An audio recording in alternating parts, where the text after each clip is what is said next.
আসসালামু আলাইকুম ভাই। ওয়ালাইকুম সালাম ভাইয়া। ভাই কি তরমুজ কিনে আনলেন? হ্যাঁ ভাই, কিনে আনলাম। তো এটা কয় কেজি তরমুজ? এটা ভাইয়া 4 কেজি তরমুজ। তাই? 4 কেজি তরমুজ? হ্যাঁ ভাইয়া, 4 কেজি তরমুজ। তো তরমুজটা একটু ঘুরান তো এই পাশে দেখি। এই যে ভাইয়া। এই পাশে ঢেকে রাখছেন এই পাশে। ও মাই গড, এটা তো পচা রে ভাইয়া। ভাইয়া পয়সা এখন কি করবো বলেন, বাড়িতে বোন আছে, পরিবারের 7 জন সদস্য আমরা। তো আচ্ছা। এখন আর কি করার, এখন আমাদের তরমুজ ভালোগুলো 80 টাকা 90 টাকা কেজি, কিন্তু আমার এটা একটু কম দামে দিল। এখন পরিবারে তো বোঝাইতে হবে যে একটা তরমুজ খাওয়াইতে হবে, কিন্তু আমাদের তো সেরকম আর্থিকভাবে সচ্ছল না, এজন্য মনে বুঝ দিতেছি, কিন্তু মন তো বোঝে ভাই, কিন্তু পরিবার তো আর বোঝে না। এজন্য চাইলাম যে একটা তরমুজ যা খাওয়াই যেরকমই হোক, এজন্য একটু পয়সা দামে কম, এজন্য এটা কিনলাম ভাইয়া। আর কি করবো, করার কিছু নাই, আমাদের আহ, গরিবের কপালে এরকমই তরমুজ ভাইয়া, করার কিছু নাই। আসলে ভাইয়া আমি খুবই দুঃখিত, আপনি মনে হয় একটু ইমোশনাল হয়ে গেছেন। হ্যাঁ ভাইয়া, কি তো করবো। আসলে ভাইয়া আমি আন্তরিকভাবে দুঃখিত, আসলে মানে আমি বুঝতে পারিনি যে বিষয়টা এমন। তো যাই হোক ভাইয়া, একটু দেখি আমরা তরমুজটা একটু দেখেন ভাইয়া, এটা কাঁটাটা তোলা আছে, আমরা একটু দেখি। এই যে ভাই ভালো ভাইয়া। যাক, মার্শাল্লাহ মার্শাল্লাহ, তরমুজটা কালার ভালো আছে, মনে হয় যে খেতে ভালোই হবে। যাক, রেখে দেন ওর ভিতরে আচ্ছা রেখে ভাইয়া। দেন। তো আসলে ভাইয়া আপনি যে এভাবে ইমোশনাল হয়ে যাবেন এটা আমি বুঝতে পারিনি। তো যাই হোক, এটা তরমুজ কোথা থেকে কিনলেন, এই পাশে বাজারে নাকি? হ্যাঁ, পাশের বাজারে কিনলাম। ও আচ্ছা আচ্ছা। তো দর্শক, এটা একটু উপরে ধরো। এই হ্যাঁ দর্শক, আমি যেটা বলতে চাচ্ছি যে আসলে ওই কিরে মধু সোনা এগুলো আসলে বলাটা উচিত না। তরমুজ এভাবে মানে এটাকে যে ভাইরাল করছে, এটাতে কি হয়েছে কি দাঁড়াইছে আমি আপনাদের বিষয়টা বলি।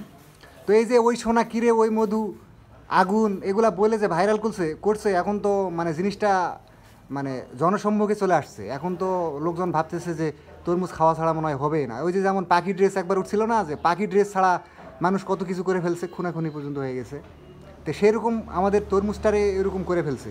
আবার বাঙালি ভাই কি বলবো, দেখেন এই ভাইয়ের দিক থেকে আসলে আমি মানে তার চোখের অবস্থা দেখেন, সে অলরেডি কিন্তু কান্না করে ফেলছে। মানে সে কতটা কষ্টে মানে এই তরমুজটা কিনছে আর কতটা দুঃখ পাইছে। তরমুজটা এত টাকা দিয়ে কিনতে সে কীরকম হয়েছে, তাও আবার পচা তরমুজ। তো যাই হোক দর্শক, যেটা বলতে চাচ্ছিলাম যে আসলে এভাবে জনসম্মুখে এটা না এভাবে নিয়ে আসলেও পারতো ওরা। কারণ এটা এভাবে ভাইরাল করাটা আমাদের উচিত হয়নি, কারণ এটা কেনার সামর্থ্য সবারই নাই বা খাওয়ার সামর্থ্য সবারই নাই। তো সেরকমভাবে আমাদের সবাই সব জিনিস কিনে খেতে পারে না, কারণ বাজার মূল্য দ্রব্যমূল্য এখন তো একটু কমছে। আর যাই হোক, তারপরও রমজান মাস আসলে বাংলাদেশে মানুষের একটু লাভালাভি বেশি হয়ে যায় এই জিনিসপত্রের দাম মানে বৃদ্ধি করা নিয়ে। তো যাই হোক, দেশের যে অবস্থা, সব জিনিসের দাম বেশি, এখন কিভাবে চলবে মানুষ?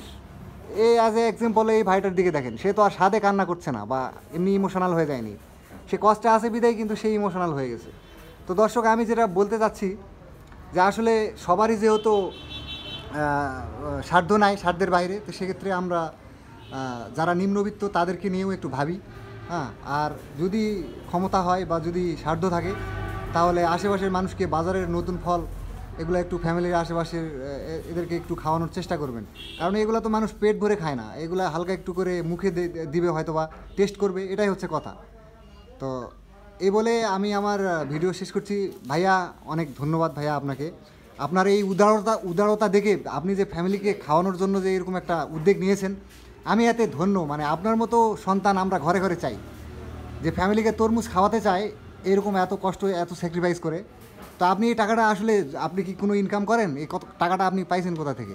আমি তেমনভাবে ইনকাম করি না ভাইয়া, কিন্তু মনে করেন যে টুকটাক ইনকাম করি, যেগুলো হালকা শারীরিক কষ্ট করে ইনকাম করি, সেগুলোর মধ্যেই পরিবারের কিছু সামান্যটুকু মনে করেন যে একটা চাহিদা যেটুকু, এইটুকুই পূরণ করার চেষ্টা করি, যাতে তারাও একটু খুশি থাকে, এই আর কি।